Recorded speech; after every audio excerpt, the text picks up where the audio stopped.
What's up everyone, I am Tony Carbajal. Welcome to the channel for another video. As you can see, it's a bit of a rainy day out there, so we are going to hang out in here and try to get some more maintenance done on these bikes. Today's project is going to be fork seals. As you can see, I got a blown left fork seal. So like I said in some of my previous tech videos, I'm not a professional mechanic. I didn't go to school for this kind of stuff. My methods may not be your methods, but I've learned to work on my bikes by breaking a lot of things. Yep, part of the deal. Fixing them, taking stuff apart, just learning how it goes back together, and works for me. So one of the reasons why I wanted to make this video today was the suspension has changed on these 13 and up models.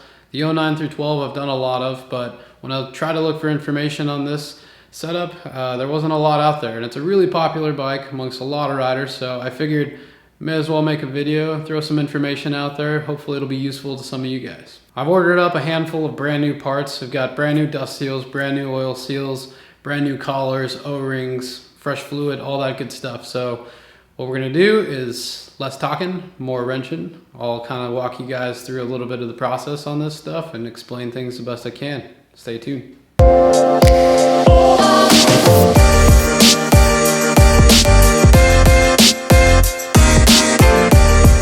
You're going to want to take a measurement of the fork height so you can put it back where it was at.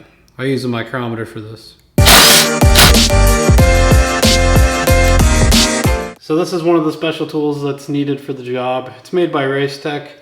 There is a threaded cartridge that's in here, and this is what's needed to break it loose.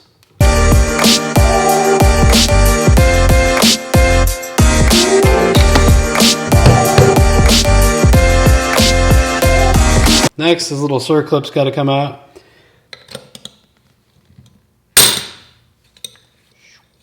So the next thing we need to do is separate the leg from the tube. The oil seal is actually the only thing still holding it together. So there might be another method to getting it out, but I usually kind of tug on them until that seal breaks loose, and then the two ends will come apart.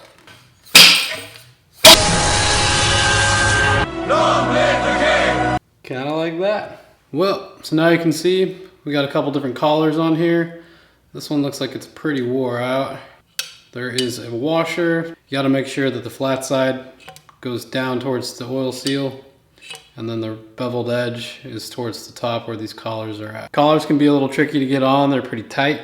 You've got to kind of separate them, open them up a little bit, and work them up. Take them off towards the top. I'm going to toss this thing back in the vise because it makes it easier to work with.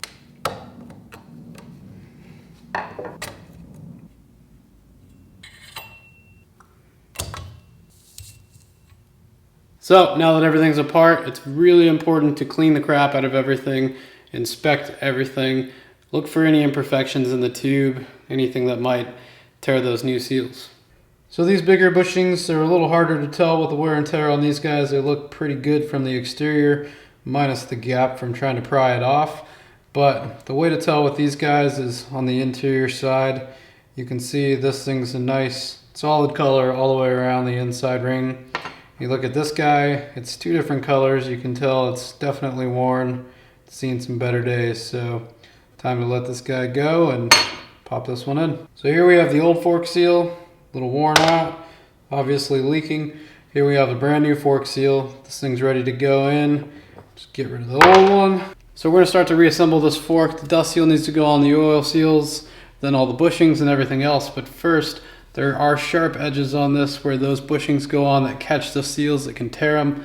So they do make a fork condom that goes here. It's a plastic sleeve, covers this area, helps to get those on, but you can use a plastic bag. There's other methods to doing it. We're gonna use the plastic bag method.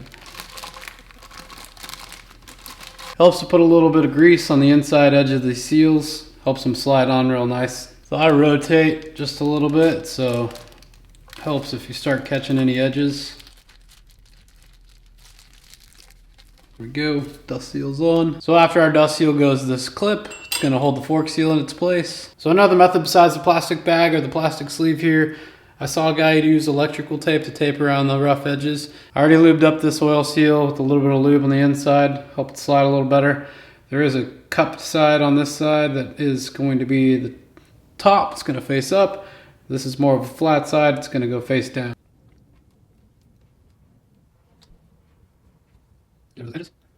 There we are. So next up is going to be this washer. It does have a direction. There's a beveled side and a flat side. The flat side is going to go towards the bottom, towards the oil seal. Smaller bushing goes next. Bigger bushing towards the top. Spread it out a little bit. Boom.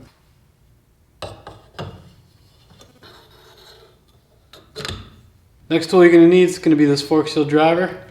This is the one I use. Line these guys up. This thing splits in half.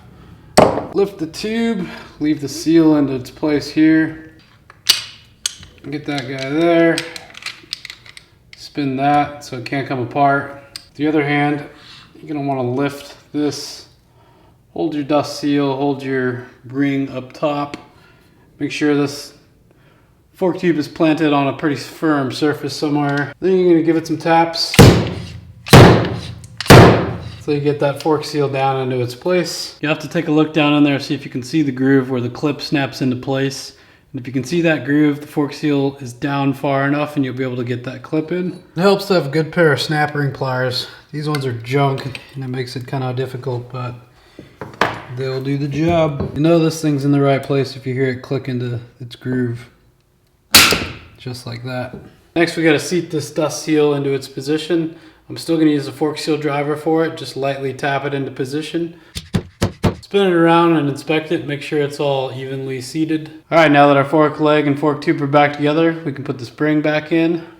This guy is going to go with the bigger side to the bottom. This guy to the top. This is going to sit on top of it. Next up.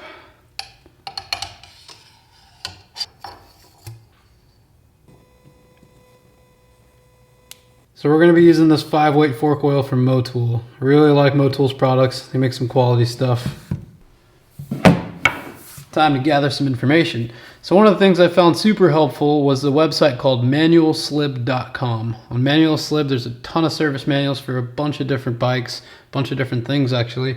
You can view them, you can download them. That's super helpful. You don't have to buy the books, you don't have to store them. And so, right here it says, when changing the oil after disassembly and things are completely dry, this thing calls for 19.1 fluid ounces with the fork tube completely compressed. So we've got plenty of fluid here. I'm going to show you guys 2 different ways to measure it and check that right now.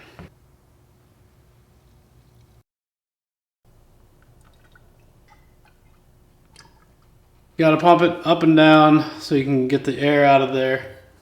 About 10 times it says. So this next step's a little difficult without a vise or a buddy, but you're going to get your Race Tech tool, set it back into the cartridge, press down with some pressure, put these threads back where they belong. Sometimes it helps to go counterclockwise a little bit till you catch a thread, and then clockwise to tighten it up. So according to the book, this is a 33 millimeter. They're calling this thing a rod guide case, and the torque spec on it is going to be 90 Newton meters, but I don't have a fancy tool to fit that thing to figure out what the torque is and everything. So the book calls for about 80 millimeters plus or minus 2 millimeters. So I've got this thing set right around 80 millimeters. And what you do is you insert this thing in. You have to find one of the little holes inside of the cartridge. It'll drop down, and then you just pull this thing like a syringe and it expels the excess out until it's at the proper level. There it is. So you just want to make sure that the fork tube is completely compressed when you do this. The bushing kit comes with a new O-ring for the cap. We're definitely going to change this thing out. So we've got to put the fork cap back on. I've adjusted the preload all the way out. This nut's got to be threaded as far down as possible. Thread the nut up. Not the proper tool for the job. I don't have the 45 millimeter cap wrench. I had one, I misplaced it.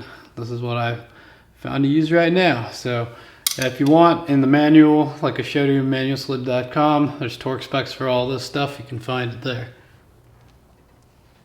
I oftentimes hand tighten these things, and then once I get them back in the triple clamps, something's got a firm hold on it, and I'll snug it down the rest of the way.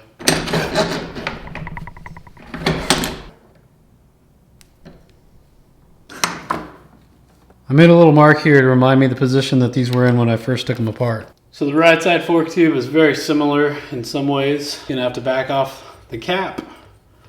This side actually has 2 rods. You know, our Race Tech tool again to remove that cartridge. Woo.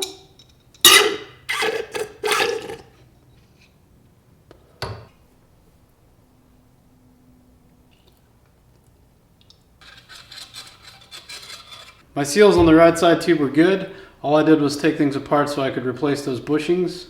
If yours are bad, just repeat the same process to take it apart and change those. As the other side. So the right side fork tube calls for 18.2 ounces.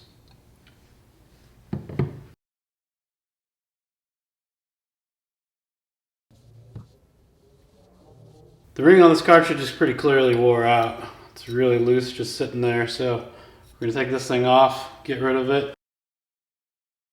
Now we can drop our cartridge back in.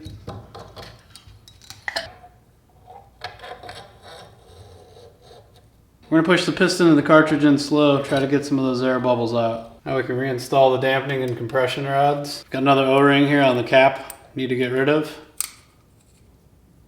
Pop that new O-ring on. Now we got our cartridge tool back in, thread that guy back down.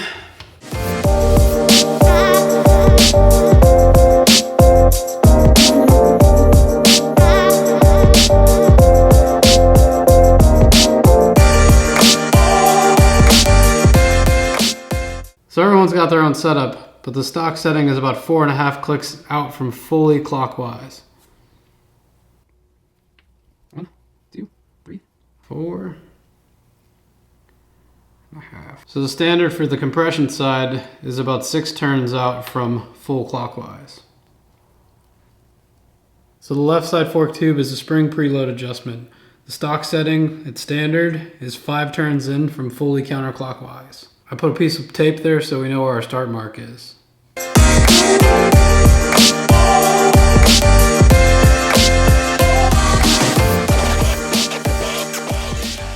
So one of the last and final things I have left to do is put on these shock socks. Yeah, they just Velcro right on over the tubes. They protect the base where all the debris and crap can get up in there. So I decided why not just give it a shot. I'm always training, riding in dirty lots with a bunch of crap, so I don't want to be doing this all the time, that's for sure. This was quite possibly one of the toughest tech videos I've ever made. It took forever. Hopefully it helps you guys out. But I'm ready to go do some riding, so.